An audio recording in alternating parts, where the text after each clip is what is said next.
May be seated. All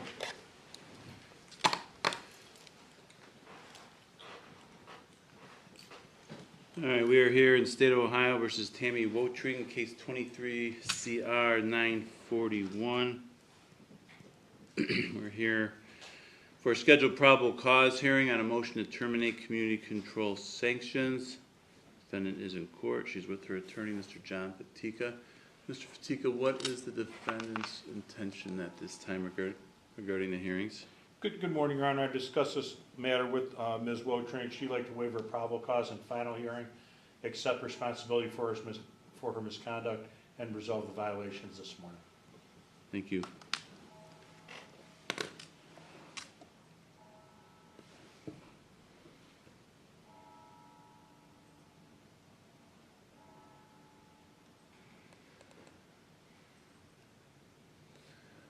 Ms. Wotring, you have been charged with violating the conditions of your community control sanctions. Specifically, there is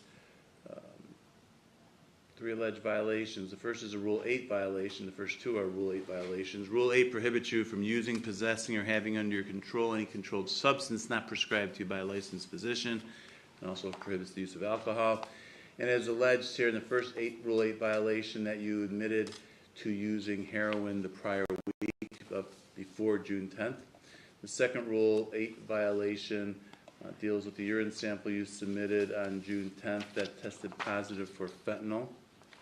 Lastly, you're charged with violating Rule 10, which requires you to submit random urine screens as directed by your probation officer. You're also not to tamper with the urine sample, bring in fake urine, anything along those lines. And it's alleged that on June 10th of this year, you admitted to submitting a fake urine sample to the probation department.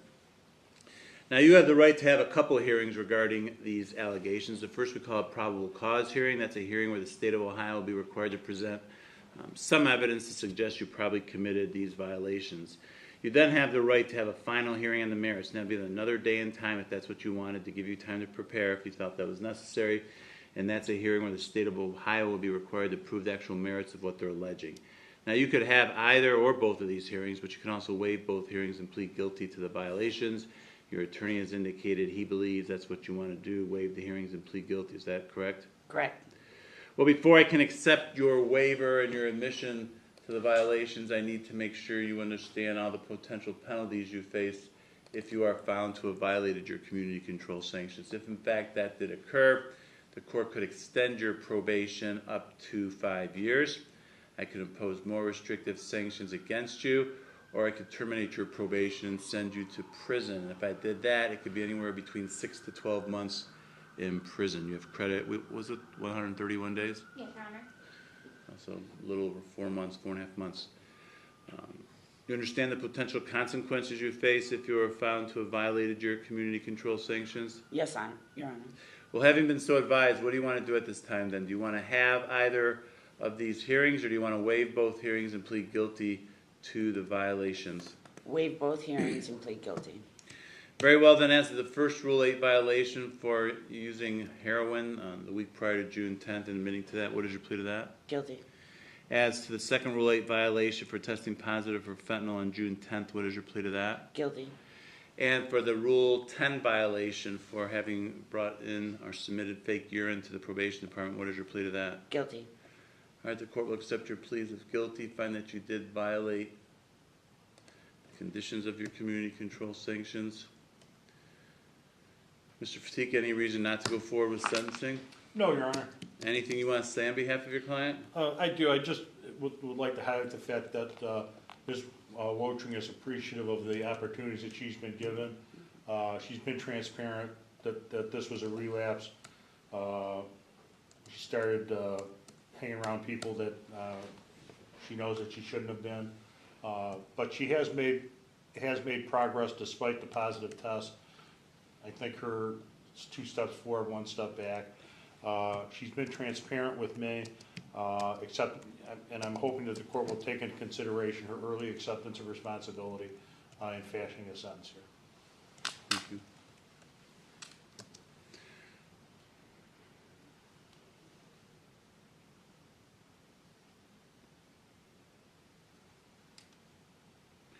Ms. Welching, you have the right to address this court before your sentence. You can say anything you want. Is there anything you want to say at this time?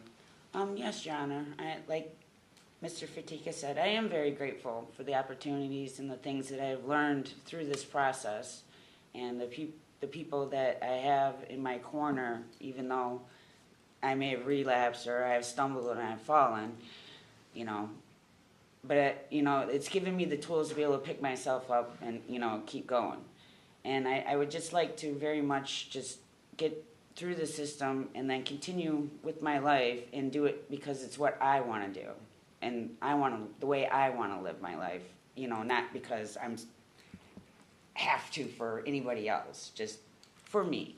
I know it's Yeah, but if the way you want to live your life includes using drugs, no, then you're going to not be back that. in here. Yeah, exactly. Not in that respect. Now I know there's something different, and I know that it's there, and I know those people will be there when I get out, and I'll have a good support already in place, and be able to go back to doing the right thing and just move on. And I am very grateful for what I've learned and the opportunities that you have given me already. All right, thank you. Mr. Fatika, anything else? No, thank you, Your Honor.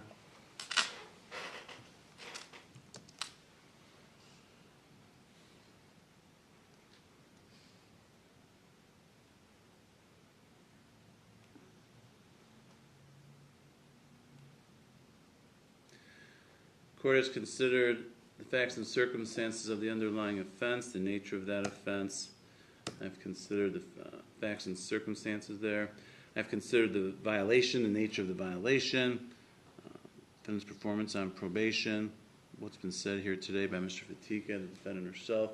All this is considered in light of the purposes and principles of felony sentencing set forth in 29-29-11.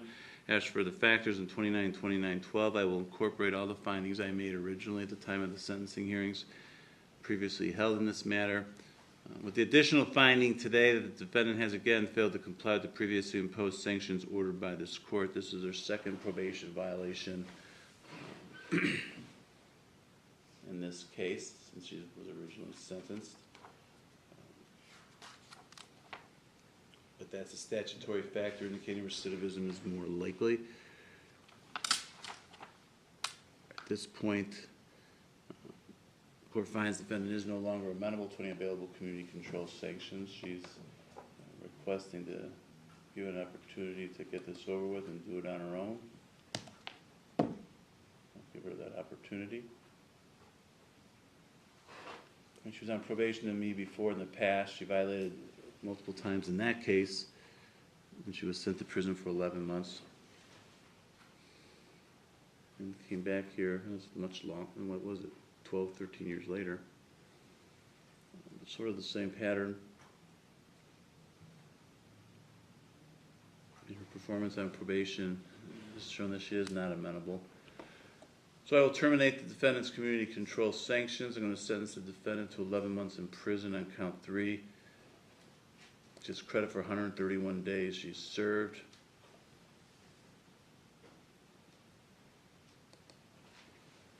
Need to advise you upon your release from prison, you can be placed on post-release control for up to 2 years. If you are and you're violating those conditions, the parole authority can send you back to prison as punishment for violating the rules for another, in this case, 5.5 months, the maximum being 50% of the term I just imposed. Any additional prison term imposed for violating post-release control is being imposed as a part of the sentence at this time.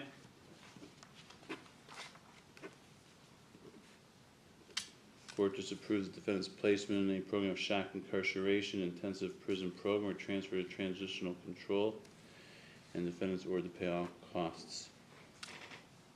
Mr. Fatika, is there anything else for the record at this time? No, thank you, Your Honor. All right.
Morning. Morning, Your Honor.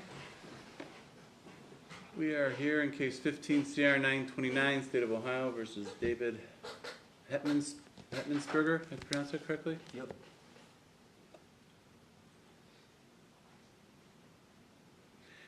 We're here on a motion. Let me get the motion up here.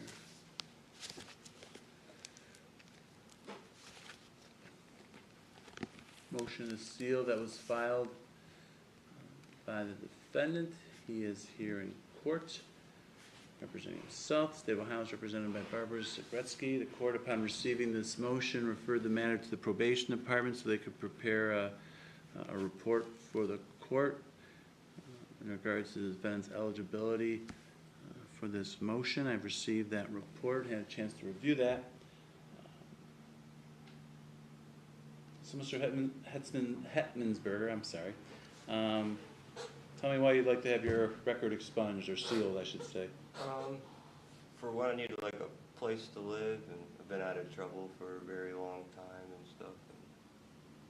What have you been doing? So this happened back in 2015. I know ultimately you went to prison because of probation violations, but you got out, and it looks like you've been stayed out of trouble since then. There's been no other issues. Looks like there's no issues before that. That 1 year when you turned 18, Just that one you time. had a little stretch of problems for about 6 months, and that looks like that was it. Yep. Is it alright if I speak a little for I'll give you a second in a Okay, second. Just as a, You're his father? yeah, What's your name? David Hetmansberger Okay. also. Oh, you're senior? Okay.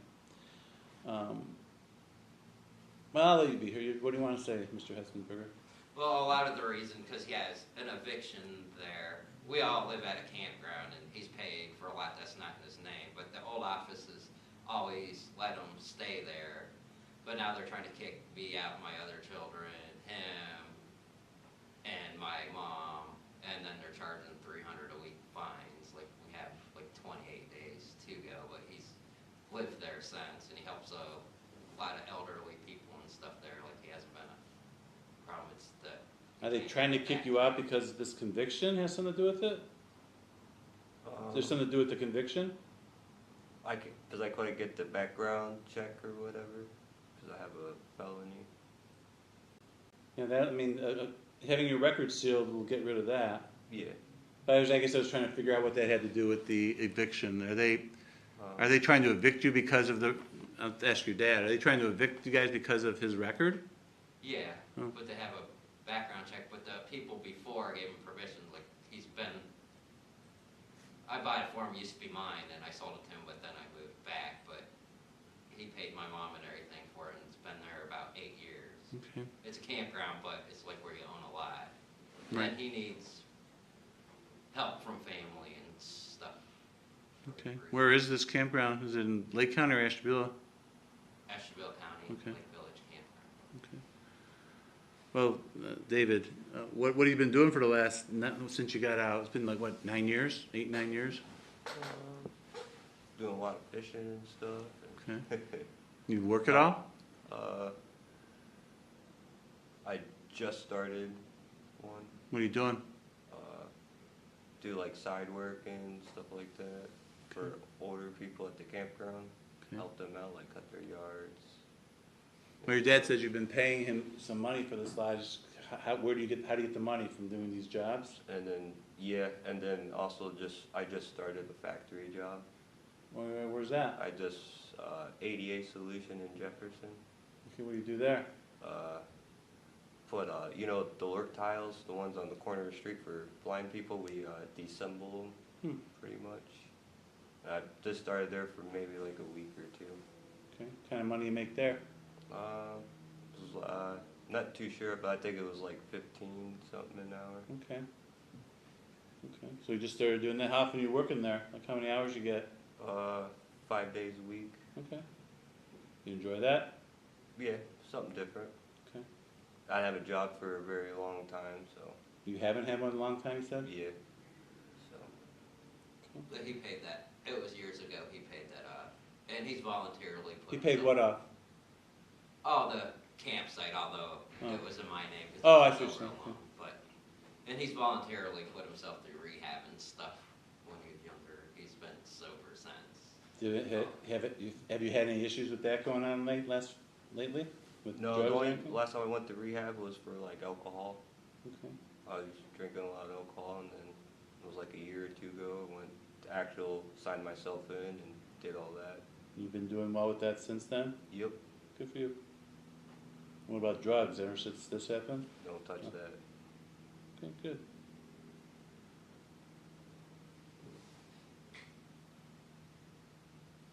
Do you drive? No, but I'm actually working on getting my license. What do you need to do to get that still? Take the driver test for my permit. Okay, so you don't owe any fines or anything like that? That's all? I don't think All, so. all you do, you just have to take the test? Yeah, pretty Okay. much. All right, we should try to get that done. That'll make life a lot easier if you can Yeah. get that. Okay. Well, is there anything else you'd like to say in regards to your request to have your record sealed? No. No? Okay. What's the state's position, Mrs. Zabriskie? No objection from the state. Okay. Well, the court did review the motion. I've reviewed the report submitted by the probation department. Defendant is eligible and has satisfied all the requirements in terms of being eligible to have the records sealed. I find that he has paid any costs or fees that are owed, so there's no money that's owed. And considering all the foregoing, I find that the defendant's motion is well taken. I'll grant your motion, and I will order that this conviction, this felony conviction, be sealed. So I'll do an entry. We'll send, do we have an address for you that we can mail this to? On the motion, I have 6410 State Route 167 East, Pierpont, Ohio. Yeah, that's my mail-in address. So if we prepare an entry, when I say an entry, it's an order basically sealing your record, and send that to you, we can send it to that address, and you'll get it? Yeah. Okay. Now, you don't have to do anything with this. We'll take care of everything. So we'll send it to all the different police departments and agencies that will be ordered to delete this, seal this record. You don't have to do that, but Oh, okay. we're going to send you a copy so you can just have it for yourself to have. Okay. And then you can go forward from here without pretending that this didn't happen. All All right. right? Sounds good. All right. Well, good luck to you. Keep doing well. Thank you. Yeah. How long does it usually, like when they do that, to be able to pass a background check? How do you know when? Or I don't know the answer to that. is it? I don't know the answer. We send the order out. We send it to like the FBI and DCI, Bureau of Criminal Identification, who maintains all the records, and tell them to seal it from their records. I don't know how long that takes. Do you have any clue, Nicole? It's usually within 30 days, but it's off of our court docket, it'll be within days. So it won't appear on the court docket if they went to search it that way, but it's about 30 days to be off of if they went and did a record check. Yeah, as soon as they file this, our people down in the clerk's office will immediately delete it from the record. So if they were to search his name on the court records, it'll be gone within a short period of time. And you could give them that journal entry when you get it in the mail. Okay. What, is there a time frame you're looking for? Well, he's supposed to be out in 30 days, and then they're charging $300 a week between me and my mom. They're finding me and my mom, not him. But it's just like, yeah. Well, we'll get it filed as soon as we can, and then how fast other agencies act, I can't control that. Okay. But you can go forward from today acting like you don't have it. Okay. Okay? Sounds good. All right. Thank you all. All right.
Simone?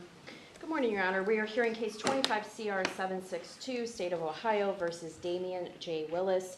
Present in court is the defendant who's accompanied by his attorney, Mr. James Reardon. We are here today for an information hearing. It's the state's understanding that the defendant is prepared to waive indictment and plead guilty by way of information to one count of theft, a felony of the 5th degree in violation of Ohio Revised Code section 2913.02A1, and there is no agreement with regard to sentencing. Thank you, Your Honor. Thank you. Mr. Reardon, does that sound accurate? It is, Your Honor. And Mr. Willis, were you able to hear what the prosecutor just had to say regarding what she believes your plans are here this morning? Yes, Your Honor. Excuse me.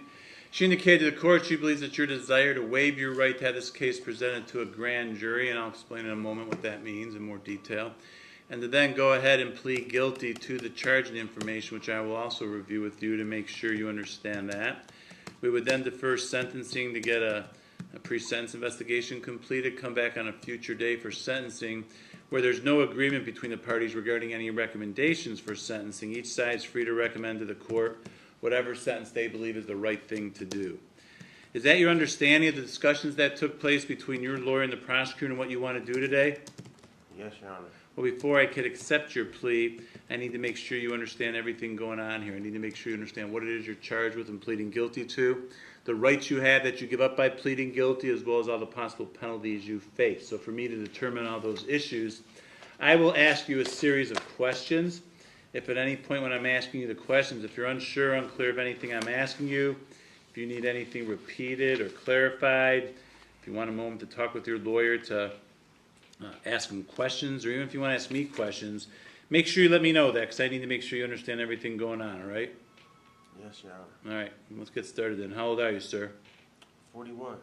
Are you able to read and write the English language? Yes, sir. Do you have any difficulty with that or difficulty understanding what you read in the English language? No. Are you a U.S. citizen? Yes. Now, before you came into court here this morning, have you any drugs or alcohol of any kind? No. What about within the last 48 hours? No. Not even prescribed medication, nothing? No.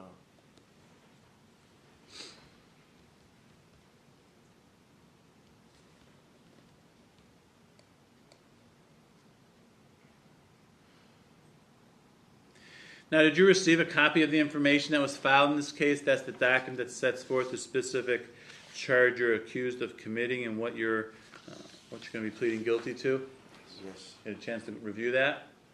Yes, Your Honor. Now, in that information, you are charged with one count, and what's alleged here and what you'll be admitting to is on or about August 17th, 2023 in Willowick Lake County, Ohio, that you did with purpose to deprive Michael P. Bauer, who is the owner of property, being a catalytic converter, that you knowingly obtained or exerted control over that property without the consent of Mr. Bauer, who was the owner, or anyone else authorized to give consent.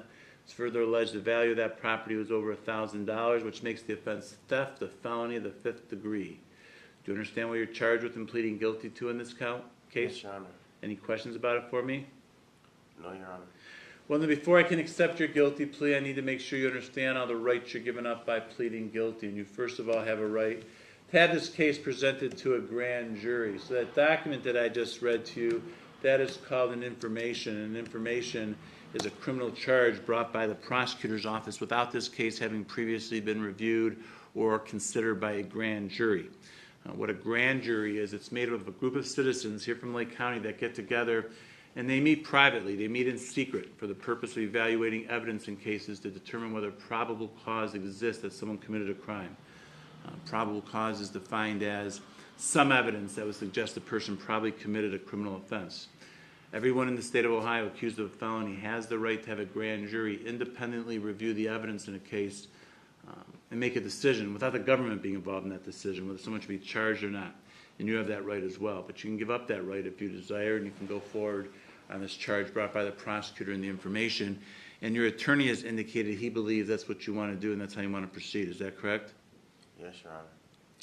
Well, before I can go any further in that regard, I need to have you acknowledge that here in open court in writing, and I have in my possession at this time a document, one-page document called a waiver of indictment, which sets forth what I just explained to you about that grand jury process and that you want to give up that right. Before I can go any further, I need to be assured you understand what that document says and that you signed it here in open court. Now, my understanding is before I walked out here, you had a chance to go over that document with Mr. Reardon. Is that correct? Yes, Your Honor. Mr. Reardon, is that accurate? Did you read that over with your client, review it with him, answer his questions? I did, Your Honor. Did he indicate an understanding of it to you when you went over it with him? Yes, he did. Is that correct, Mr. Willis? Yes, Your Honor. Do you understand what the document says? Yes, Your Honor. You have any questions for me about it? No, Your Honor. Now, it also appears that you signed the document. Did you in fact sign it? Yes, Your Honor. Did you witness that, Mr. Reardon? I did, Your Honor. Ms. Simmeline, you as well? I did, Your Honor.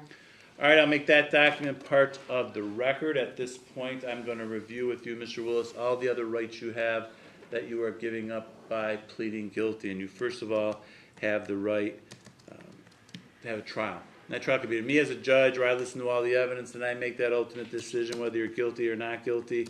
But you also have a constitutional right to have a jury trial, and that would be in front of 12 citizens here from Lake County who would listen to all the evidence each side wanted to present.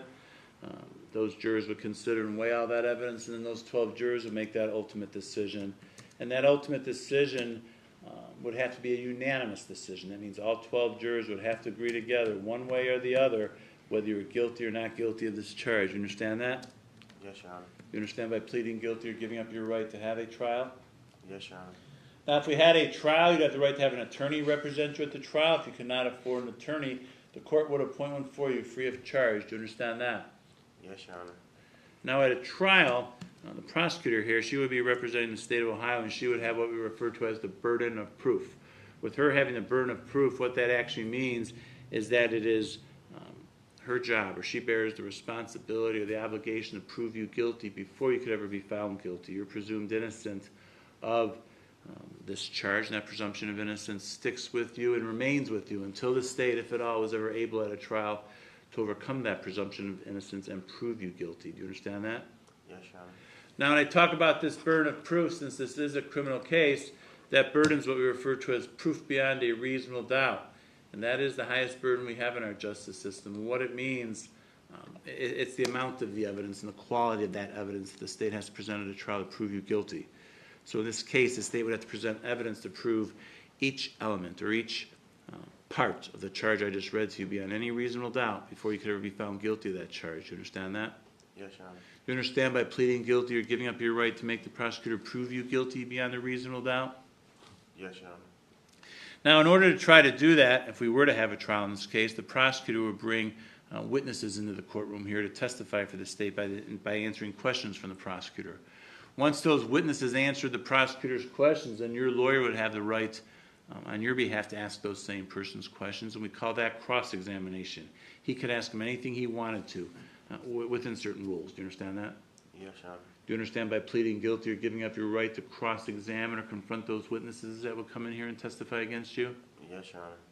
Now, you'd also have the right at a trial. You can call your own witnesses to come to court to testify for you if you wanted to and answer your lawyer's questions. Now, you don't have to do that. You're not required to do that. But you have a right to do that if you wanted. Do you understand that? Yes, Your Honor. And you further can request the court issue an order. We call that order a subpoena. What a subpoena would actually do is it would force or make someone come to court to testify for you and to answer your lawyer's questions if they were not willing to come in voluntarily on their own. Do you understand that? Yes, Your Honor. Do you realize you're giving up that right? Yes, Your Honor. Now, you'd also have the right at a trial. You could choose to testify on your own behalf if you wanted to, but you do have a constitutional right not to testify if you don't want to. That is a decision or a choice that you and you alone would have to make. Do you understand that? Yes, Your Honor. And since that's your choice, what that really means then is that nobody else could force you or make you, and nobody could compel you to testify against yourself at a trial if you did not want to. I can't make you testify, but more importantly, the prosecutor here, she's not allowed to call you as a witness and make you get up on the stand and answer questions and testify. Your own lawyer can't make you testify if you didn't want to. Do you understand that? Yes, Your Honor. You further understand that if we went to trial and you were found guilty of this charge, you would have the right to appeal or challenge that guilty finding to a higher court, a court that sits above me and reviews my decisions. By pleading guilty here at this time, you're giving up or waiving any right you have to appeal a guilty finding that I will enter if your plea is accepted, as well as any other issues you could have raised or brought to my attention up to this time. Do you understand that? Yes, Your Honor. All right, well, do you have any questions at all then regarding these rights we've just discussed? These are all the rights you have and all the rights you're giving up by pleading guilty. Any questions? No, sir. Do you understand them all? Yes, sir. Do you still want to plead guilty? Yes, Your Honor. Do you understand that a guilty plea is a complete admission of guilt? So you're going to be admitting to the facts being alleged by the state here. We're not going to argue you didn't do this or someone else's fault or anything like that. Do you understand that? Yes, Your Honor. Further, as a result of pleading guilty, the effect of that plea is that you will first of all be found guilty by the court, and then you will subsequently, on another day, be sentenced by the court. Do you understand that? Yes, Your Honor. Do you have a question about that? You looked hesitant there. I mean, I would rather get sentenced and get it over with today, but that's all I have to say about that, Your Honor. Yeah, the issue is there's not an agreed recommendation here, and I know nothing about you. I know nothing about the case, so I got to get some information so I can make With a. anything with PSI, post-supervision, it's not gonna like help me. I can answer any question you. Well, I don't know anything about the case itself. I don't even know. I know what the allegation is, but I don't know any specific facts. I don't know your criminal history. I don't know any issues. So that's what the purpose of that is. Otherwise, it's not. Quite frankly, it's not fair to me to put me in that position of sentence when I don't know anything about I don't wanna be you or the unfair to case. Yeah, Sorry? I don't want to be unfair to you. Your No, well, I didn't mean that you're. I just could be unfair to you too. It could be unfair. I mean, I'm making an important decision. I should have some information about the case before I make that decision. So, all right. Well, in terms of potential sentencing, you're going to be you're pleading guilty to a felony of the 5th degree, which is punishable by a possible term in prison of a minimum of 6 months, a maximum of 12 months, or any whole number in that range of 6 to 12. Do you understand that? Yes, Your Honor. Now, I understand you're currently serving a sentence. Do you have any other charges pending against you anywhere else? I'm currently doing 4 years. I'm not talking about that. I'm just wondering if you have any cases that haven't been resolved yet anywhere else. Not that I know Okay. of, no, sir. No, Your Honor. You're currently serving a prison term, though. What, a Cuyahoga, I think it is? Yeah. I did see yes, that because sir. I know he brought you back. I need to advise you that if I impose a prison sentence in this case, I could run my prison sentence either concurrent or consecutive to the prison term you're currently serving. Concurrent means you'd serve it at the same time. So you'd serve this case prison term while you're serving the prison term that you're currently serving.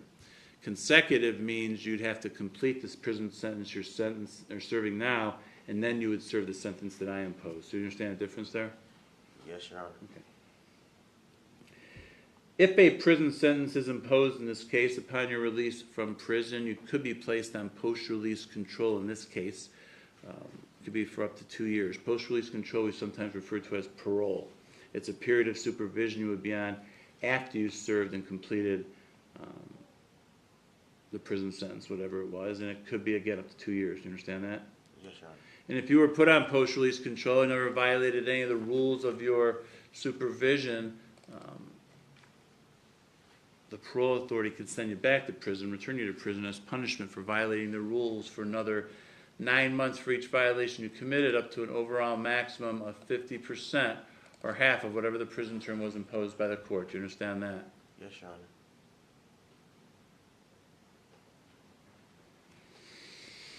Now, aside from the possible prison sentence, there are other penalties or sanctions that could be ordered. You could be fined, in this case, up to $2,500.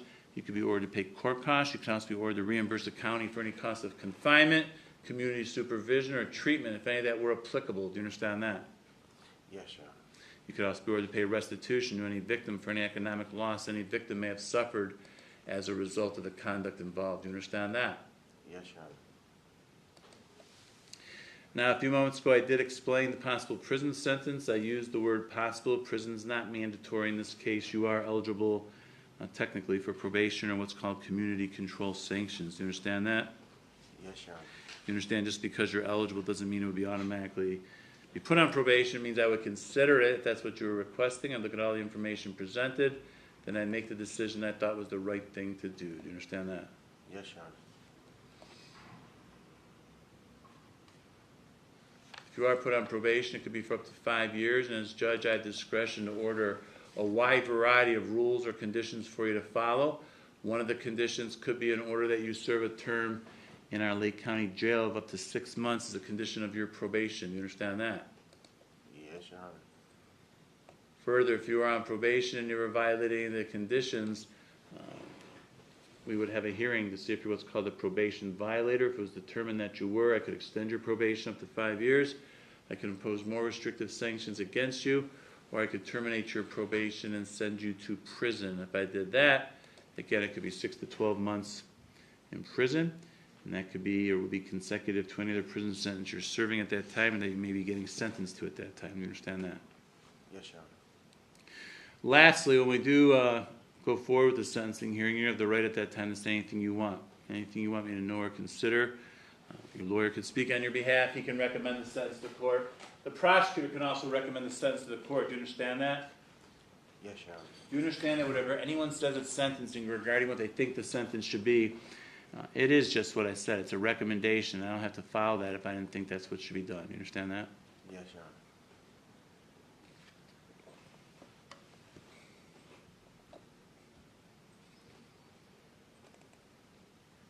All right, well, do you have any questions at all about the potential penalties you face by pleading guilty? No, Your Honor. You understand all the possible consequences? Yes, Your Honor. You still want to plead guilty? Yes, Your Honor.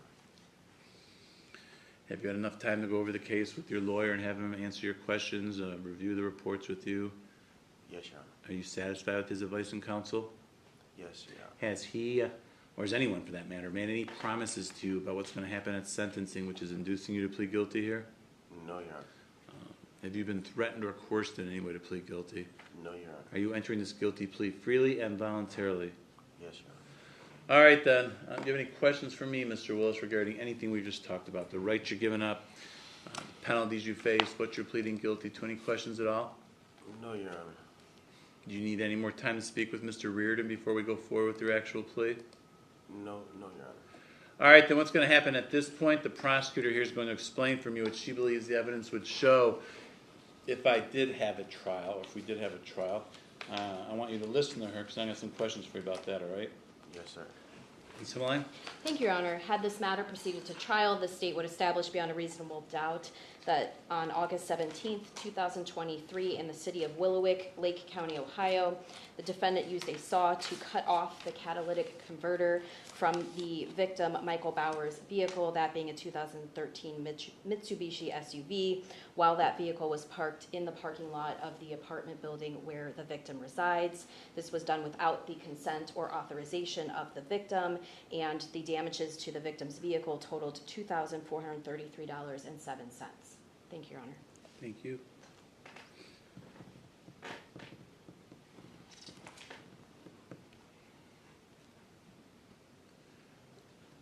Mr. Willis, were you able to hear what the prosecutor had to say regarding what she believes the evidence would show if we had a trial? Yes, Your Honor. Well, what, if anything, good to say about those facts as she presented them? Are they true? Did you do what she said? Yes, Your Honor. Very well, then, regarding count 1, charging with theft, a felony to the 5th degree, what is your plea to that count? Guilty, Your Honor. All right, I have in my possession at this time a 4-page document called a written plea of guilty and judgment entry, which explains everything I've just gone over with you. Before I can accept your plea, I need to make sure you understand this document and that you sign it here in open court. Now, my understanding is before I walked out here, you had a chance to review this document as well with your lawyer. Is that correct? Yes, Your Honor. Mr. Reardon, is that accurate? Did you read this over with Mr. Willis, answer his questions with him? I did, Your Honor. Did he indicate an understanding of it to you? He did. Is that correct, Mr. Willis? Yes, Your Honor. Do you have any questions for me about what this document says? No, Your Honor. You understand it? Yes. It also appears you signed the document. Did you sign it? Yes, Your Honor. Mr. Reardon, you witnessed that? I did, Your Honor. And Ms. Himmeline, you as well. I did, Your Honor. All right, at this time, the court will accept the defendant's oral and written plea of guilty. Let the record reflect. The defendant was here in open court with his lawyer, advised of all his constitutional rights, and made a knowing, intelligent, and voluntary waiver of all those rights. Court also finds the defendant understands the nature of the charge, the effect of the guilty plea, as well as the maximum penalty that can be imposed. Finding all this to be knowing, intelligent, and voluntary, the court will accept the defendant's plea. Find defendant guilty of count 1 theft of felony to the 5th degree in violation of 2913.02A1 of the revised code. I will defer sentencing. I am going to order a pre-sentence report investigation along with the victim impact statement. I'm just going to set bond at $5,000 cash surety. Doesn't matter what bond is, right? No. It's easier than dealing with an owner cognizance bond. Do you have the paperwork, Ms. Hima? This is, in a sense, like a secret information, correct? Correct. There's usually paperwork, a journal entry, which directs the sheriff to book him in this, under this case. Now, he probably is, he been booked in under this case number? Let's see. I don't have that, but I can certainly get it. Usually someone comes in on bond and they get to get booked in because they've never been booked in a case before, but he probably was when he was brought to jail. But let's see what the jail list shows real quick. Hang on.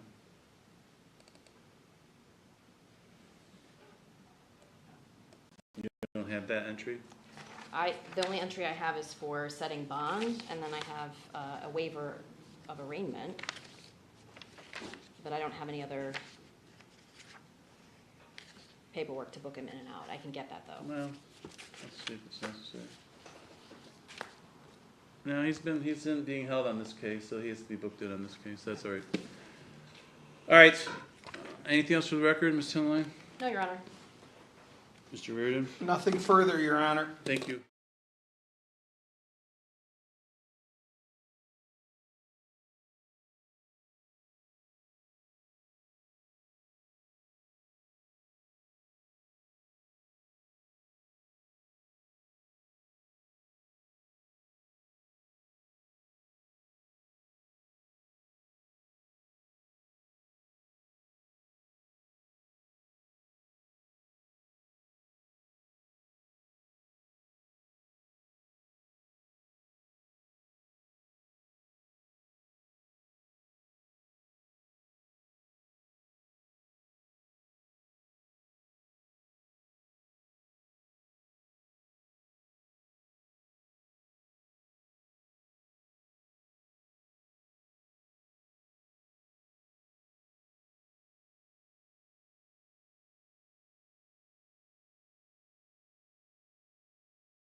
Dan, is there a sheet? Yeah, I got it. Yeah. Sorry? I'm printing right now, sorry.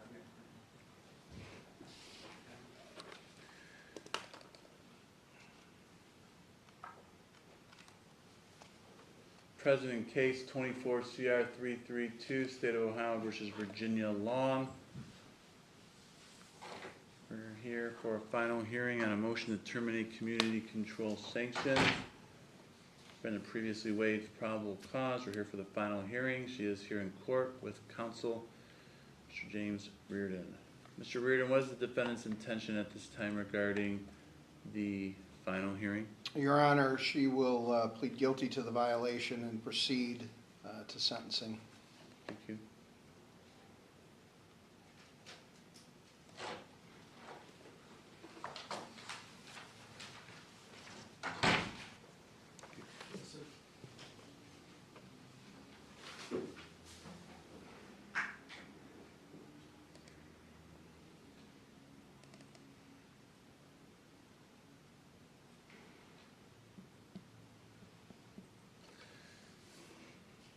Ms. Long, you've been charged with violating the conditions of your community control sanctions. Specifically, it's alleged you violated two rules, Rule 8 and Rule 2. Rule 8 prohibits you from using, possessing, or having under control any controlled substance not prescribed to you by a licensed physician, and also prohibits the use of alcohol. And it's alleged that on May 24th of this year, you appeared to be highly intoxicated, you spoke with slurred speech, had glassy eyes, were unable to form coherent sentences, and struggled to stand or walk without assistance. When the police responded to your house on that day.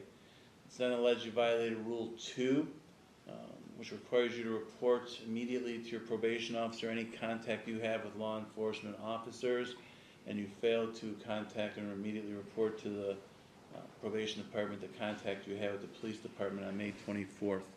Now you have the right to have a final hearing regarding these allegations. That's a final hearing is where the state would be required to prove the actual merits of what they're alleging. You can have this hearing, but you could also waive the hearing and plead guilty to the violation.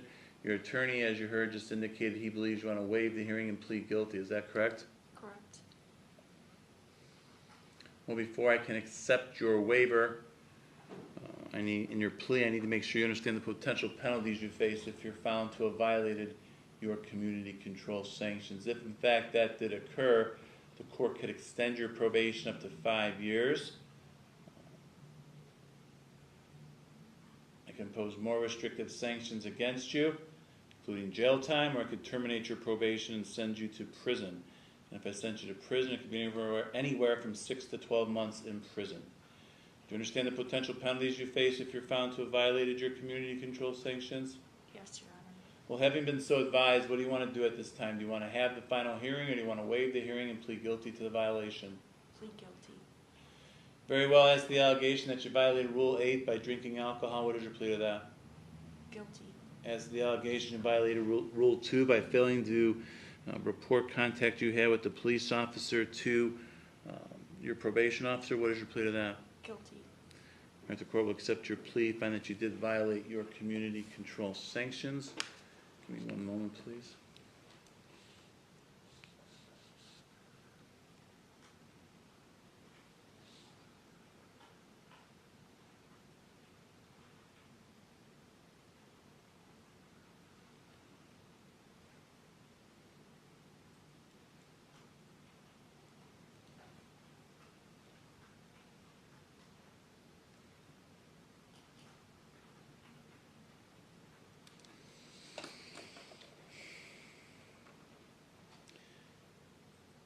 Mr. Reardon, any reason not to go forward with sentencing?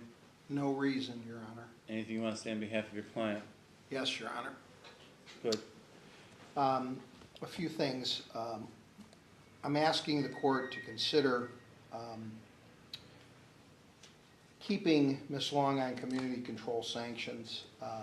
There are a number of issues and concerns going on here, some of which we've discussed in chambers, but for the record, I've related to the court that her mother's been transferred to hospice care, and her Seems that it's only a short matter of time before she passes, is my understanding. And I know Ms. Long would like the opportunity to be there for her, as she's been a very close caregiver for quite some time. Also, while she's been in jail pending this hearing, I related to the court that she's been seen by Brianna Wiley at Signature Health. I provided the court with a copy of a letter I received from Ms. Wiley detailing possible admission into the Everett Clinic, most importantly for mental health treatment, because as we've discussed, the behavior of drinking and the behavior of calling 911 repeatedly is something that is extremely concerning and unusual. But when I spoke to Ms. Wiley, she seemed to believe that the people she works with have a handle on this kind of behavior and are able to treat it. I do understand from showing the court this letter that it appears that it is not a 100% foregone conclusion that she would be admitted into this inpatient treatment clinic. So I would ask the court, as part of a community control sanction, the possibility of a local jail time to allow Ms. Wiley to continue doing what she's doing, and then perhaps at some point, if admission is confirmed that it's available and she could go there, I could file another motion and ask the court to consider transferring her there at that time. At least under that kind of a sanction, it's tantamount to a prison sentence, but it's local jail instead. But at the same time, she's getting the care and treatment that ultimately will be better for her and for society. So if the court would consider that kind of a sentence, I think that makes the most sense here. Or alternatively, even if she's released to the Everett Clinic or released at all, put her on Scram. When she's been on Scram, she's proven that she will abide by it and has not violated Scram. It's only been when she's been completely 100% left to her own devices that it's been a problem. And I understand that she has had repeated chances, and we have talked about that, and certainly that is a big factor here, and I get it, and Ms. Long gets it.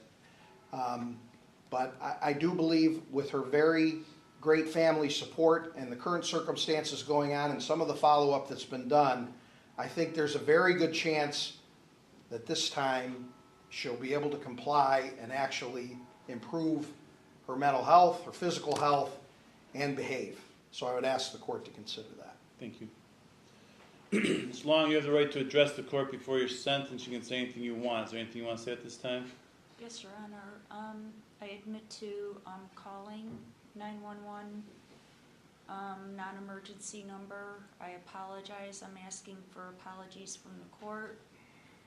You're asking for my apologies? No, I'm giving apologies, I'm sorry, Your Honor, to the court, to Willoughby Police and Fire, and to my son, that I couldn't be there for him for his graduation, and my family. And I ask you to consider me continuing to get help, to not be a menace to society. Thank you. Mr. Reardon, anything else? Nothing further, Your Honor.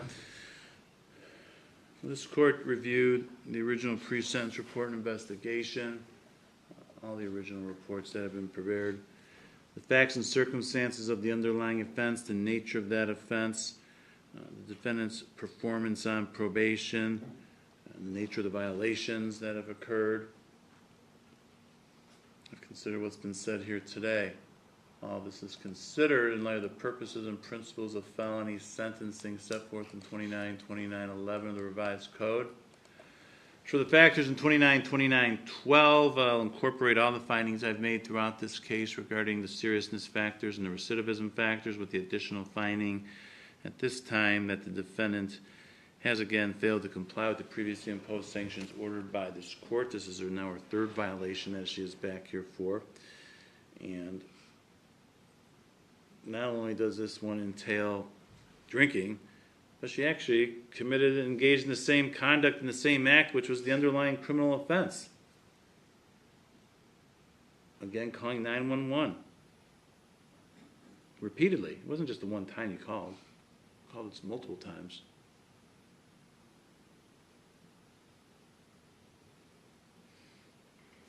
You know, in this case, we've given you every opportunity we could give. And part of that's the problem, I think. You've been given so many breaks and so many chances that I don't think you think anything's going to happen. I mean, initially when this first started years ago, nothing would happen. You'd be told to stop calling 911.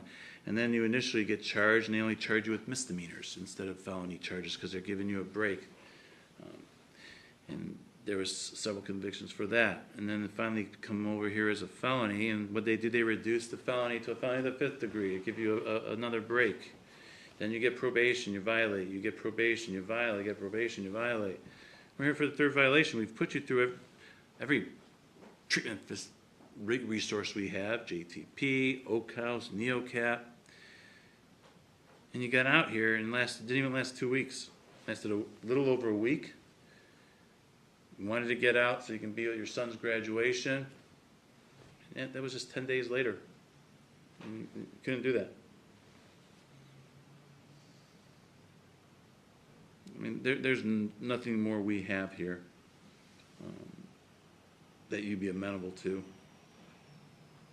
You were in NeoCap for 4 months and literally lasted 10 days. At this point, the court finds that you are not amenable to any available community control sanctions. Prison is consistent with the purposes and principles of sentencing. Therefore, it's a sense of this court that community control sanctions are terminated. Defendant shall serve a term in prison of 11 months. She has credit for, what is it, 253? Correct, Your Honor. For 253 days she's already served. I need to advise you upon your release. Could be placed on post-release control for up to 2 years. If you are and you're violating any of those conditions, the parole authority can return you to prison as punishment for violating the rules for another 5.5 months. The maximum being 50% of the term I just imposed. Any additional prison term imposed for violating post-release control is being imposed as part of the sentence at this time. Court disapproves the defendant's placement in a program of shock incarceration, intensive prison program, or transfer to transitional control. Defendant's ordered to pay all costs. Mr. Reardon, is there anything else for the record? Nothing further, Your Honor.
This is the case of State of Ohio versus Anthony Cook, case number 25 CR 163. Defendant is present and represented by defense counsel John Fatika.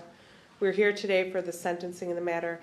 The defendant has pled to insurance fraud as a felony of the 5th degree. Thank you. Mr. Fatika, any reason not to go forward with sentencing? No, Your Honor. Anything you want to say on behalf of your client? Yes, good afternoon. I've had an opportunity to review the PSR.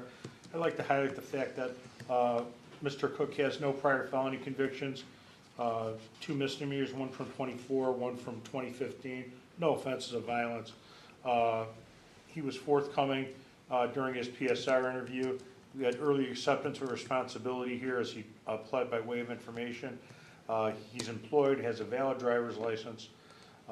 We respectfully request the court consider a term of community control sanctions here. Thank you. Mr. Cook, you have the right to address this court before you are sentenced. You can say anything you like. Is there anything you want to say? Yes, Your Honor, I would just like to say that any grace placed upon me won't be lost. It definitely won't be lost on my children or my wife, who's expecting twins at the moment. That's it, Your Honor. Thank you.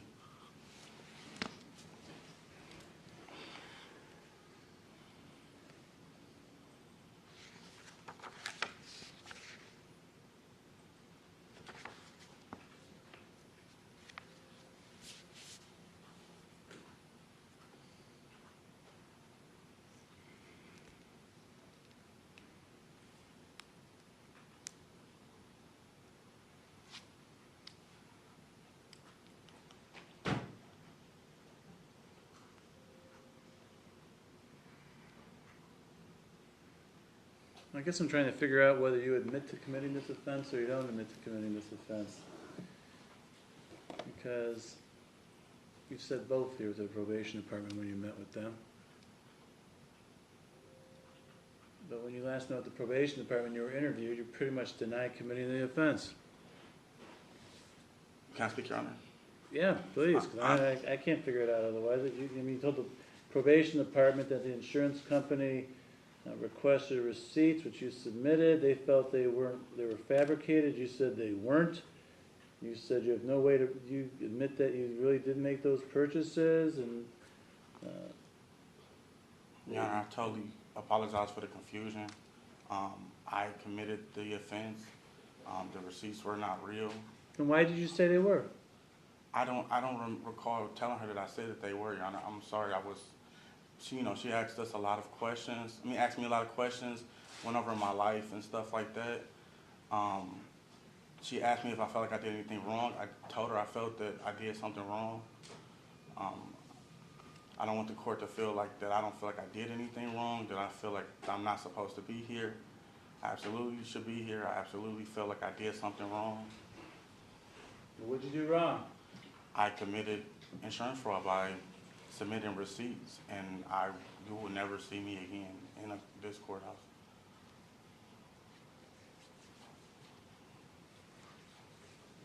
All right, you may be seated. Mr. Fatika, is there anything else you want this court to consider? No, thank you, Your Honor. Ms. Zagreski for the state of Ohio. State recommends community control sanctions, Your Honor. Thank you.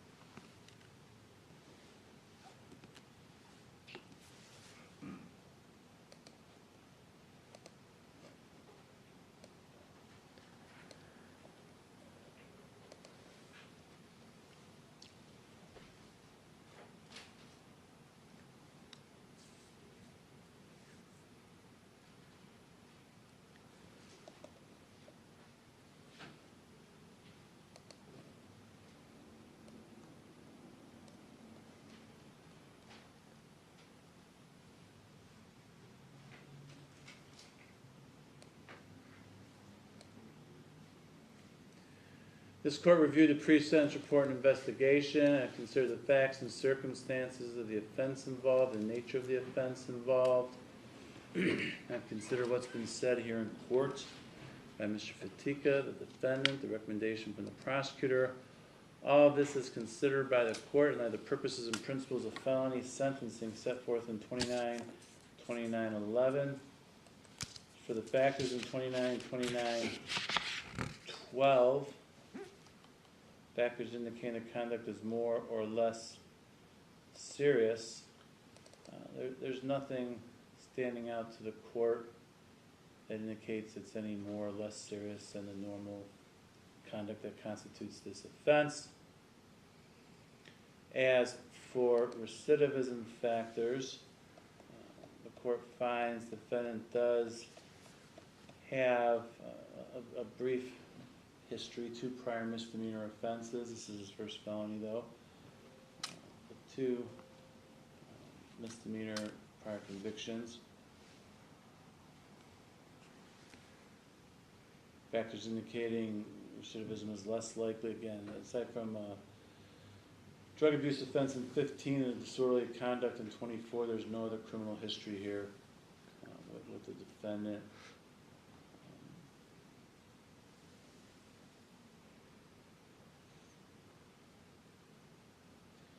Under 29:13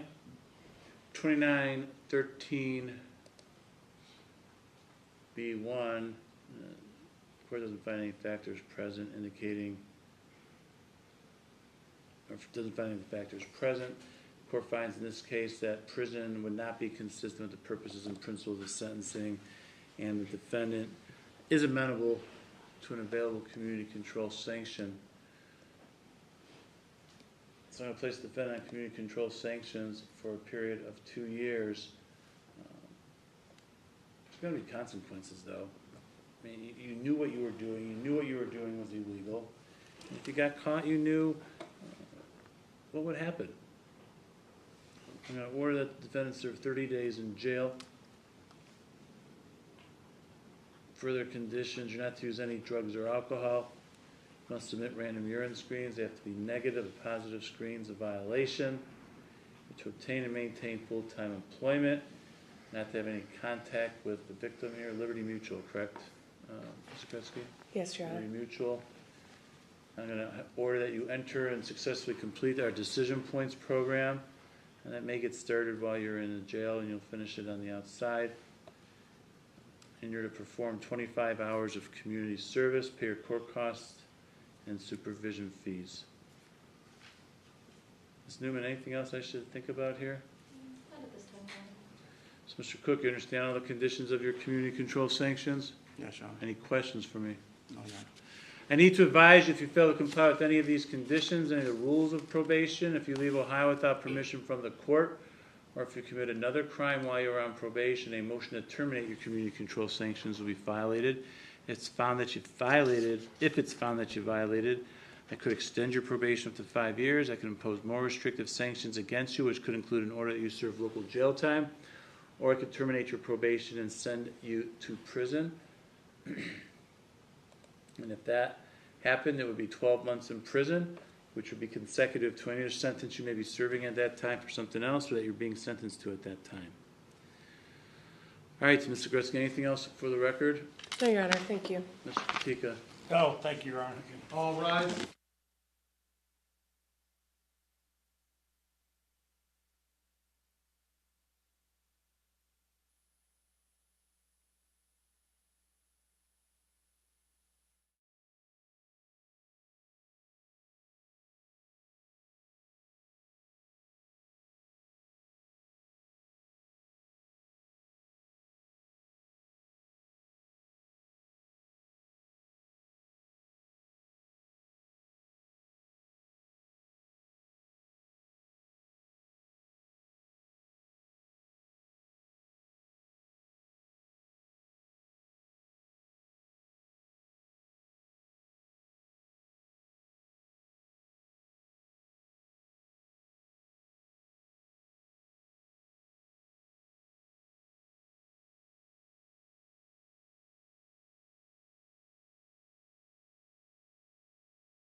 Thank you, Your Honor. We're present in case State of Ohio versus Jason Lovett, case number 25CR162.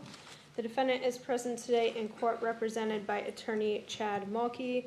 We were previously in court May 6th, where the defendant pled guilty to count 1, trafficking in a fentanyl-related compound, a felony of the 4th degree with a forfeiture specification, as well as count 3, possession of a fentanyl-related compound, a felony 4 with the same forfeiture specification.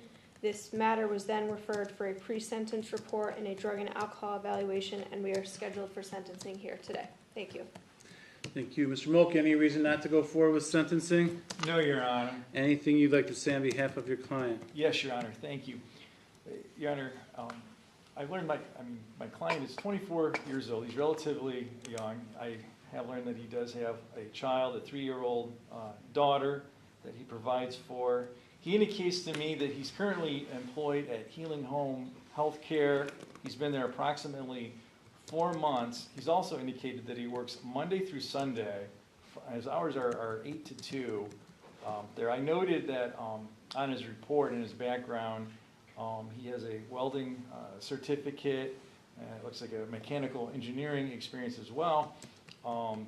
I encourage him to maybe try to get into that field, keep himself out of trouble like he finds himself into here today. He indicated to me he takes care of his 73-year-old father. When I talked to him a little bit about the charges and also what was evidenced in his PSR, he indicated he was looking to get some extra money to help support his child. Your Honor, he doesn't have a juvenile record. He's never been to prison. He doesn't have a significant adult record. Being 24 years old, he has the rest of his life to look forward to, hopefully avoiding prison and other felony and future felony charges.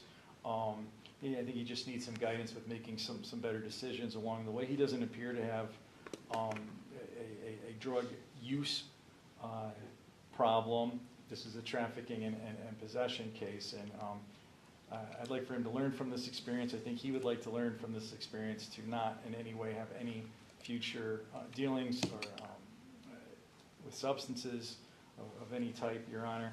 So I would just ask the court to consider community control for him.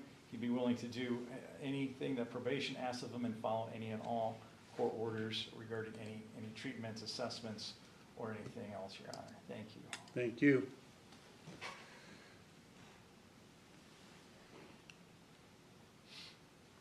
Mr. Lovett, you have the right to address this court before your sentence. You can say anything you like. Is there anything you want to say at this time? Yes. Good. I'm 24. I take care of my father and my daughter, and they need me.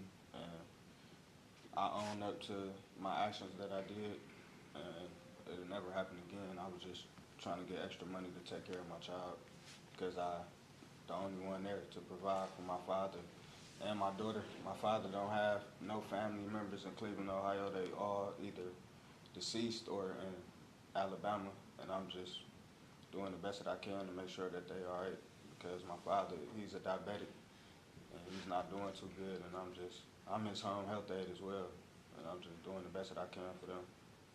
And my actions, I don't mean no harm to anybody. I don't get in trouble. You're selling fentanyl.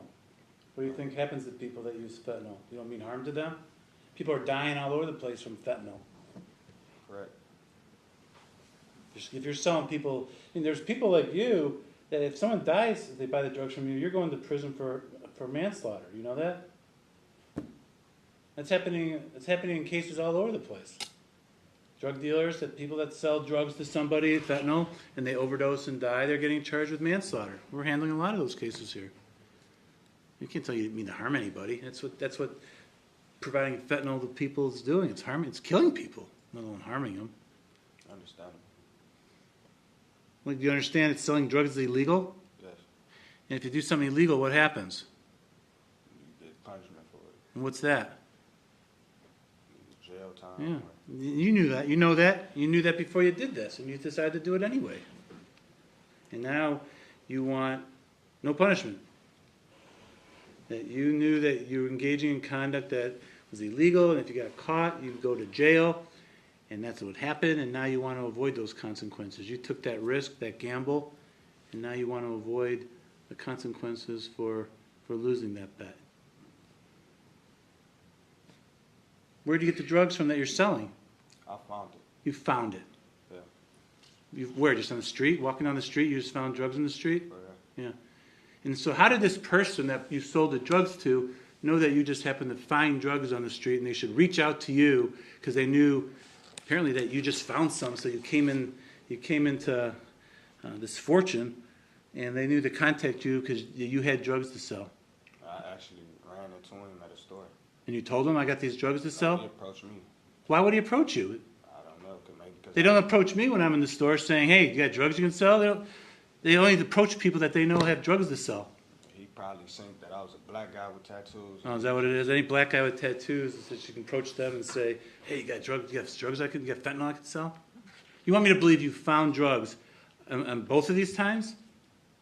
And then the drugs that were found on you when you were arrested, that you just found those? I found them and I held on to it, but I never, that's what happened. I I mean, found them. the second one is for a higher amount, isn't it? Count 3? It's an F4 because it's a larger amount. Am I wrong about that?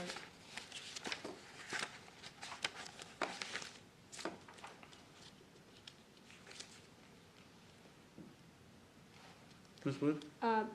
Count number 1 was No, 0. count 3. The possession charge. Count, Why is it an F4? I know the drug charges are F4 because you sold within the vicinity of the school. count 3. Yes, 2.85 And so grams. you're finding drugs on the street that are an amount that make it a more serious offense. It's not just finding a pill on the street. So, all right, so you found these drugs, where, in the street or where? Where'd you find them? I found them in the street that I was on. And just lying on the sidewalk or in the grass? It was actually bought up in a $50 bill, and I picked it up and I just took it. And then this person that was working with the narcotics agency happened to know they should just reach out to you and contact you? No, I went to a Family Dollar and he was pulled on the next to the side of me and he asked me, and I told him yeah, but I never gave it to him right then and there. And I thought about it for a few days and then I eventually gave it to him. How did that get arranged? Can you say that again? Huh? How did the actual deal get arranged? When you said he saw you at some family gathering. No, he seen me at a Family Dollar. Oh, Family Dollar. Yeah. And because you were a black man with tattoos, he said, oh, let me take a shot. This guy may have drugs that are for sale. So he did that, Nah, we exchanged and you numbers. said, let me think about it. No, we exchanged numbers. And Okay. then he called me a few days later. And then I never said nothing. And then eventually I did, like probably a day or two later. You did what? Actually sold him something. Well, how did it get arranged? What you mean by that? It was you guys got together at a certain time and place. You knew where to go to make the deal. Yeah, he actually told me to come to him. So when you called him up and said, you know what, I thought about it, and yeah, I'll sell this to you. No, he called me, and then I said yeah. Okay. So then you make this deal, and then a few days later, he reaches out to you again, Yeah, and you still have the stuff that you found. yeah. You want me to believe this story? Anything else you want to say? No. Hmm? Mr. Mulkey, anything else for the defense? No, Your Honor, thank you. You can be seated. Ms. Wood? Thank you, Your Honor. On behalf of the state, I am recommending community control with some local incarceration. There were 2 controlled buys here and then a traffic stop, which resulted in count 3, which the defendant pled guilty to. The count 1 as well as count 2 occurred at the Brentwood apartment complex where several people reside. It is also in the vicinity of a school, Chestnut Elementary School. And the defendant was with several other people in a vehicle when this buy occurred and when the vehicle was stopped. The CI knew to contact the defendant, and the CI came to the Lake County Narcotics Agency with this information, which resulted in the controlled buys being arranged with the defendant. The defendant does have a limited criminal history. However, I think it is important to note that he was on supervision in Cuyahoga County Common Police Court when this offense occurred. I think there needs to be a punitive aspect to the punishment, and so the state is recommending local incarceration.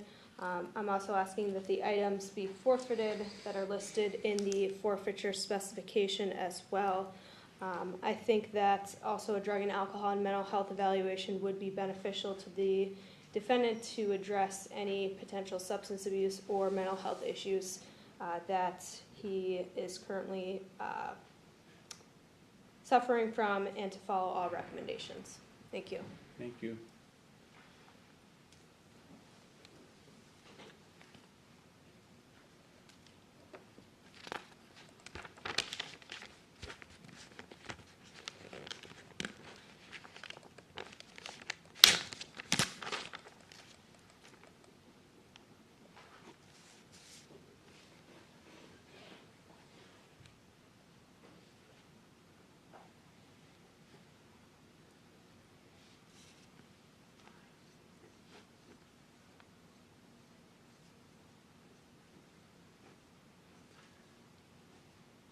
So, Mr. Lovett, you were on probation at the time you did this. It was terminated, I don't know, about 10 days later. Could you just never report it to your probation officer? Why didn't you respond and report to probation in Cuyahoga County? They had me in jail when that happened. I ain't not go. They had me in jail, and I guess. You had a compliance hearing on April 18th because you were not responding. Well, you weren't responding to your probation, and you never showed up for that hearing. And then October 17th, 9 days after this, they had gave you some short time in jail, and your probation was terminated. I never missed my probation. I always went to probation. I don't know how that. They even said that at court. That the probation officer even said that I always come to what's the name. That's why they terminated it. And then warrants out for you in Garfield and Rocky River because you didn't show up for court. You have a driving under suspension case in Garfield Muni Court that you failed to show up for 3.5 years ago. Why don't you go to that? I'm just not finding out about that.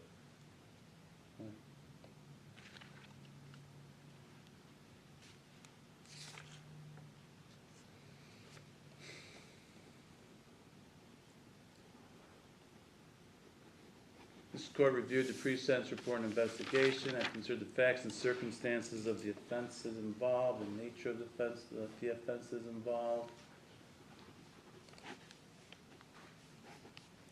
Consider what's been said here in court. All this is considered in light of the purposes and principles of felony sentencing set forth in 29-2911 of the revised code. As for the factors in 29-2912, factors indicating the conduct is more or less serious than normal. Nothing stands out factually indicating it's any more or less serious than the normal F4 trafficking charge. Happened by a school, but that's what enhanced it to an F4, so it doesn't make it more serious. As for recidivism factors, the court finds the defendant committed this offense while he's on probation in the Cuyahoga County Common Police Court. He has a history of criminal convictions. He's not responded favorably in the past to previously imposed sanctions. There's no genuine remorse in regards to being involved in this.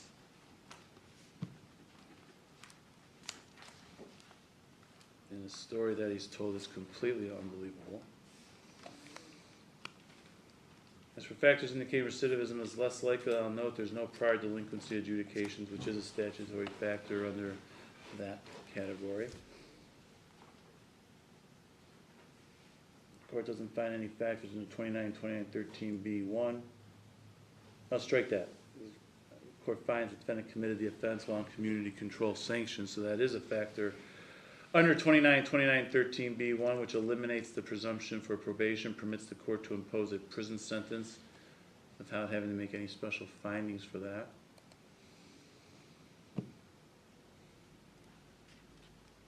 You know, the problem I have here, I mean, it's an offense that would appear with the defendant's youth and history, that he should be given a chance on community control sanctions, but I feel like we're just wasting our time because you're not being upfront with the court in regards to this. If you want people to believe you just found these drugs on the street and some guy just approached you wanting to know, hey, do you have drugs because you're a black male with tattoos, that is not credible one bit.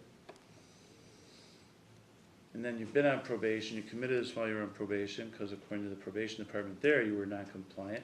You never showed up, you have warrants out for you for the last 3.5 years because you haven't shown up for a case out in another court for a DUS. There's also a warrant out for you in Bracknell Municipal Court. No, not Bracknell, in Rocky River. Let me see which one. Garfield Municipal Court and the Rocky River Municipal Court. Warrants in each of those courts. The Rocky River is for your non-payment of a fine that was owed. It was ordered against you.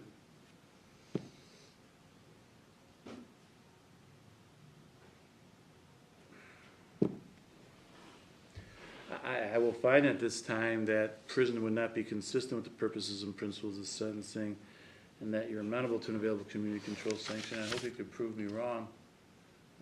I'm going to put you on community control sanctions for a period of 2 years. I'm going to order that you serve 60 days in the Lake County Jail. There's going to be consequences. You knew what you did when you were doing this, it was illegal. You knew what would happen if you got caught, and that is that you go to jail, you go to prison, you decide to do it anyway.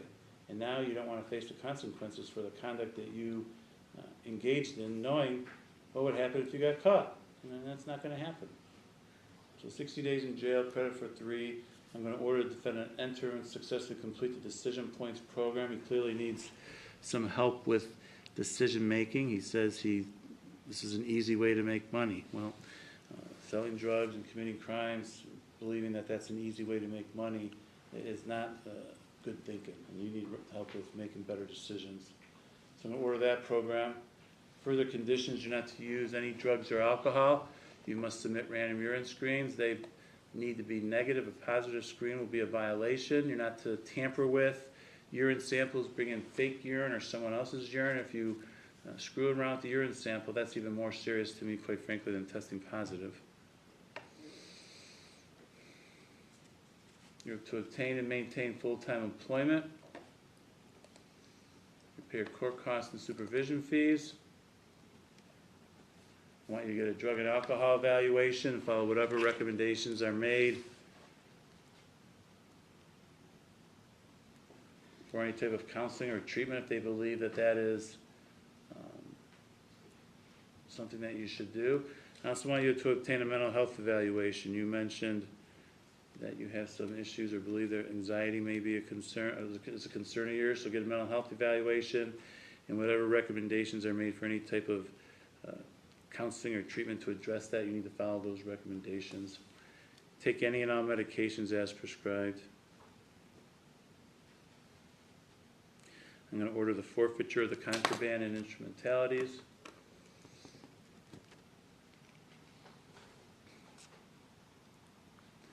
Mr. Randazzo, anything else I should be thinking of here? Your Honor, there was a co-defendant, James Jones, so possibly a no contact with him. Yeah, no contact with the co-defendant here, James Jones.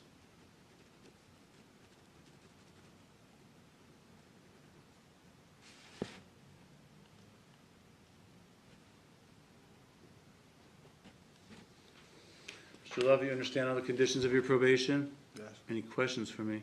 No, sir. I need to advise you, if you fail to comply with any of these conditions, any of the rules of probation, if you leave Ohio without permission from the court, or if you commit another crime while you're on probation, a motion to terminate your community control sanctions will be filed. And if it's found that you violated, I could extend your probation up to 5 years. I can impose more restrictive sanctions against you, or I could terminate or end your probation and send you to prison. If I did that, it would be 18 months on count 1, 18 months on count 3. Those sentences would be served consecutive to each other, so 36 months or 3 years in prison. You understand that? Yes, sir. All right. I'll dismiss count 2 at this time. And I'm going to order the release of the bond. Ms. Wood, anything else? No, Your Honor, thank you. Mr. Mr. Mulkey? Nothing, Your Honor, thank you.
In two different case numbers, both the state of Ohio versus Philip Terry, first case number 25 CR 431 and 24 CR 856. For that 25 case number, we are here for a sentencing hearing. We were last before you on June 3rd. At that time, the defendant pled guilty to count 1, aggravated possession of drugs, a felony of the 5th degree with a forfeiture specification, and to count 3, OVI, an unclassified misdemeanor. During that hearing, you updated that the PSR be updated. That has since been completed. On that case, the defendant has 87 days of credit in jail. On the 24 CR 586 case number, we're here for a probation violation hearing, and the defendant has 117 days of credit on that case. Thank you. Thank you. All right, the first thing we're going to do is address the 24 CR 856, the motion to terminate community control sanctions. Mr. Watson, what's the defendant's intention regarding the motion to terminate in this particular matter? Thank you, Your Honor. May it please the court, I've discussed this matter with Mr. Terry. He is prepared to waive this afternoon's final hearing, enter a plea of guilty to the violation, and proceed straight to sentencing, Your Honor. Thank you.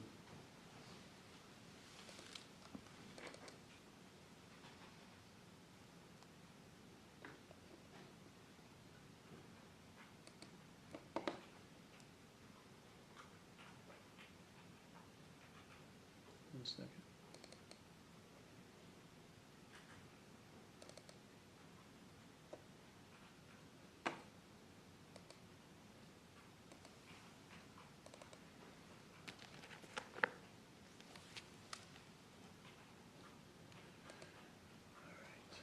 Mr. Terry, you've been charged with violating the conditions of your community control sanctions. Specifically, there are 4 alleged violations here. The first is a Rule 8 violation, which prohibits you from using, possessing, or having under your control any controlled substance that's not prescribed to you by a licensed physician. The use of alcohol is also prohibited, and it's alleged here that a urine screen you submitted on March 11th was positive for marijuana. There's then an allegation that you violated Rule 1, which requires you to obey all local, state, and federal laws, and it's alleged that on March 22nd of this year, you were arrested by the Ohio State Highway Patrol and charged with operating a vehicle under the influence of alcohol or drugs, and drug possession in an open container. Those charges are the subject of the other case that were in front of us today. There's also another Rule 8 violation, which again deals with the use of alcohol, and it's alleged that during this incident with the Ohio State Highway Patrol that you used alcohol on that day. Lastly, there's a Rule 10 violation, which deals with, which requires you to submit random urine screens as directed, and it's alleged that on March 22nd of this year you refused to provide a urine screen to the probation department. Now, you have the right to have a final hearing regarding these allegations, and that's a hearing where the state would be required to present evidence to prove the merits of what they're alleging. Now, you can have this hearing if you want, but you can waive the hearing and plead guilty to the violations, and your attorney has indicated, as you just heard, he believes that's what you want to do. Is that correct? Yes, Your Honor. Well, before I can accept your waiver and your plea, I need to make sure you understand the potential penalties you face if you're found to have violated your community control sanctions. If, in fact, that did occur, the court could extend your probation up to 5 years. I can impose more restrictive sanctions against you, or I could terminate your probation and send you to prison. And if I did that, in this particular matter, it could be 6 to 12 months in prison. That could also be ordered to be served consecutive to whatever sentence is imposed in the new case, 25 CR 431. In which that case you face another possible year in prison.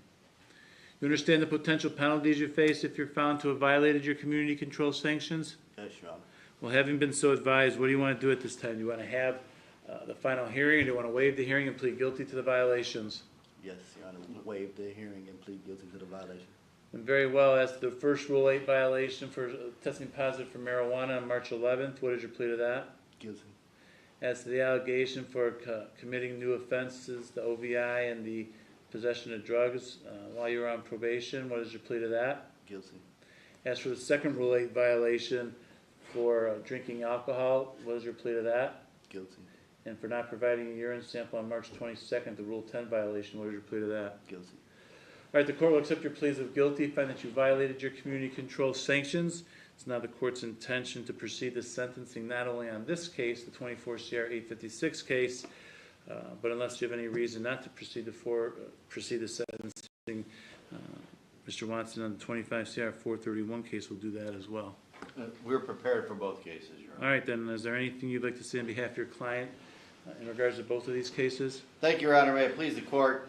I'll be brief, because I know we were just here, ultimately it was a few months ago, but when he picked up this new case, it had only been approximately 1 month from sentencing on his old case to picking up this new case. I know there's simply no excuse, Your Honor.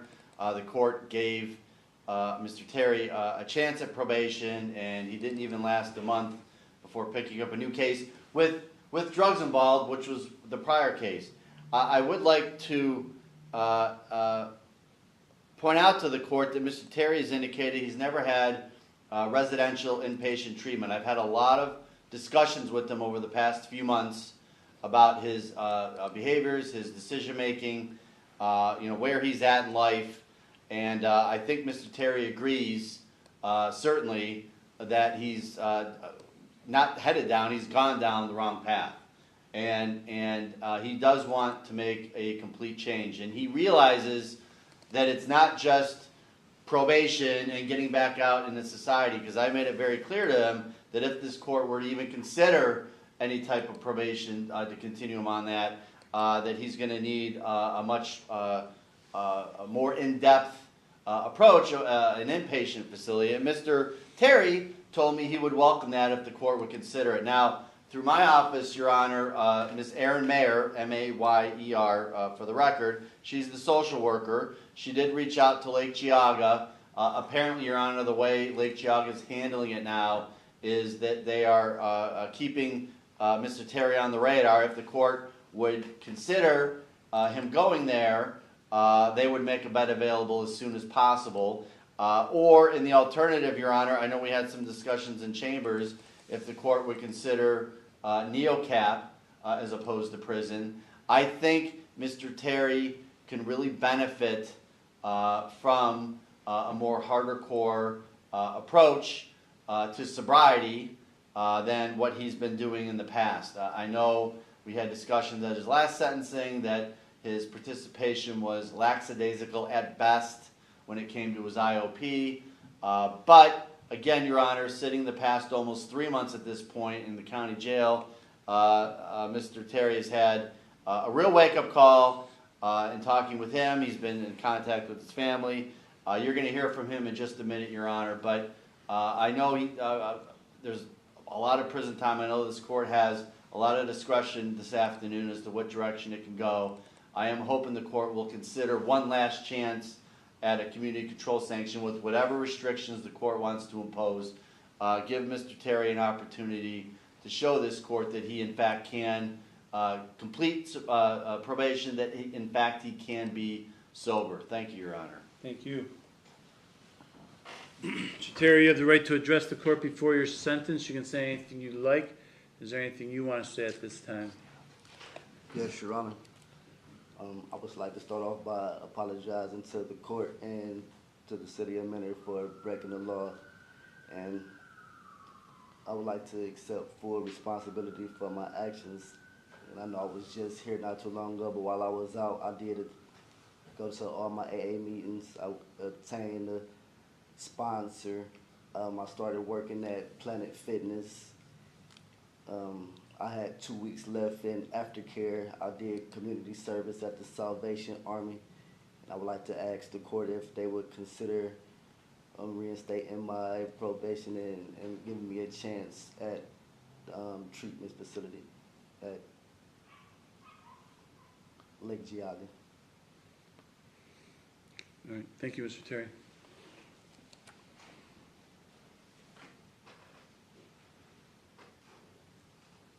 Mr. Watson, anything else on behalf of the defendant? No, Your Honor. Ms. Bell for the state of Ohio. Thank you, Your Honor. In the 2025 case, Mr. Terry pled to a F5 drug possession case and then a misdemeanor OVI. And typically that's not conduct that I would stand up and ask for prison for. However, it's the circumstances of the 30 days prior being released from prison and then immediately picking up this case. And not only that, he was also on probation for Ottawa County. So I just can't stand here with a straight face and say I think that he'll be a good candidate for community control. So the state would ask for prison in this case. Thank you. Thank you.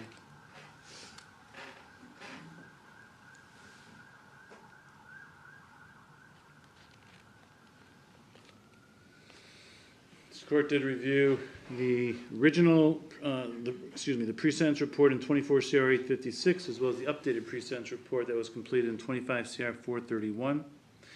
I've considered the facts and circumstances of each of these offenses, the nature of the offenses.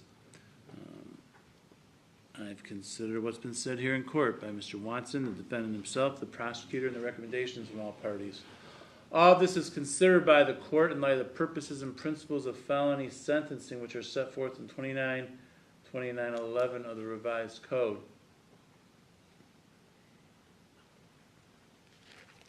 Now, as for 24 CR 856, I'm going to incorporate all the findings I made at the original sentencing hearing back at the beginning of the year, with the additional finding in the recidivism factors that the defendant did fail to comply with previously imposed sanctions ordered by this court, which is a factor indicating recidivism is more likely. And in fact, one of the condition he violated was that he committed a new crime. So not only is recidivism more likely, it actually did occur. In 25 CR 431, as for the seriousness factors, there's nothing that stands out factually indicating it's more or less serious than what normally constitutes the offense. I will say for the drug charge, the defendant was operating a vehicle at the time that he was in possession of these drugs. Now, he claims he hadn't used them, just under the influence of alcohol, but nonetheless, he was operating the car at the time. Nothing makes it less serious. As for recidivism factors in this case, the court finds the defendant was on probation not only to this court when he committed the new crime, but also to Ottawa County. He had just been placed on probation to this court a month and a half before that. I think when I put him on probation, he had another 2 weeks to do. Got out, and 30 days later, he commits the violation, which is not only testing positive, but it's actually committing a new crime. So he lasted a month once he got out of jail before he committed a new offense. And he did that again while he was on probation to me for the 24 case, as well as Ottawa County again. He has failed to comply with previously imposed sanctions ordered by courts. With Ottawa County, that probation was being supervised by Lake County, and he had been violated at least 2 times before the 24 case. He then, despite having 2 violations while he was on probation, I gave him a chance at probation when he picked up the 24 case. Lasted a month and then violated again by picking up new crimes, by not complying with conditions of probation. Clearly a drug problem that relates to the commission of the offense, and I guess here today he's saying that he has a problem and needs treatment. Well, the last case he had with us, he didn't need any treatment. That's what he told probation during his pre-sentence report on the 24 case. Now when it comes down to this violation, and he can't claim that anymore, so he finally admits to it at this point.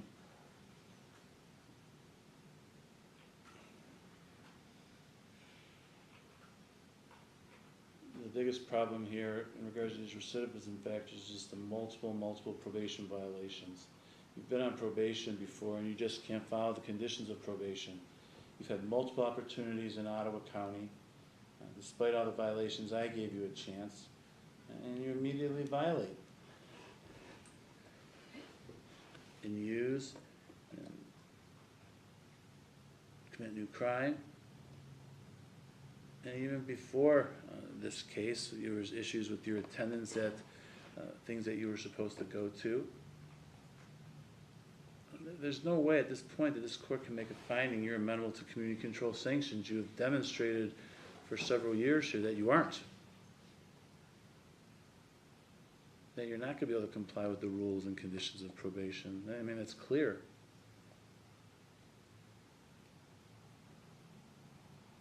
Under 2929-13B1, in both cases, the defendant committed the offense while on probation. He's previously served a prison term as well. I omitted that earlier when I was talking about the recidivism factors, but under 2929-13B1, that's a factor that overrides the presumption. At this point, there's no way this court can find defendants amenable to any available community control sanctions. Therefore, in case 24 CR 856, it'll be the sentence of this court: the defendant's community control sanctions be terminated. Defendant be ordered to serve 6 months in jail, or 6 months in prison. He has credit for 117 days he's already served. In case 25 CR 431, it'll be the sentence of the court, and count 1, defendant serve a term in prison of 10 months. Count 3, serve 30 days in jail. That's to be concurrent with count 1. But the prison term in 25 CR 431 is to be served consecutive to the prison term in 24 CR 856. Since it's consecutive, there is no credit in this particular matter for this case.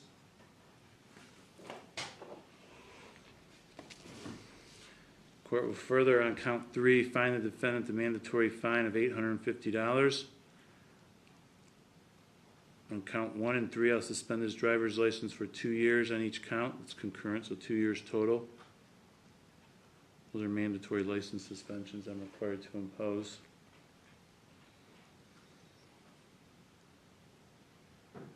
I need to advise you in both cases, upon your release from prison, you may be placed on post-release control for up to 2 years. If you are and you violate any of those conditions, the parole authority can return you to prison as punishment for violating the rules for another 6 months, the maximum being 50% of the term I just imposed. Any additional prison term imposed for I sentenced you to 16 months, 8 months. 50% of the term I just imposed. Any additional prison term imposed for violating post-release control is being imposed as part of the sentence at this time. Court further finds that consecutive service between these 2 cases is necessary to protect the public from future crime and to punish the offender. They're not disproportionate to the seriousness of his conduct and to the danger he poses to the public. And the court finds that in each of these cases, the defendant committed the offenses while he was on community control sanctions to Ottawa County. Defendant's ordered to pay costs in each case.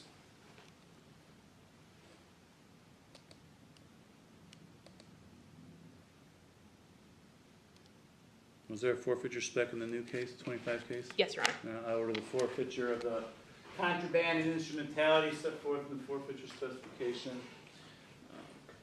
Count 2 will be dismissed in 25 CR 431. I will release bond if any was posted in either case.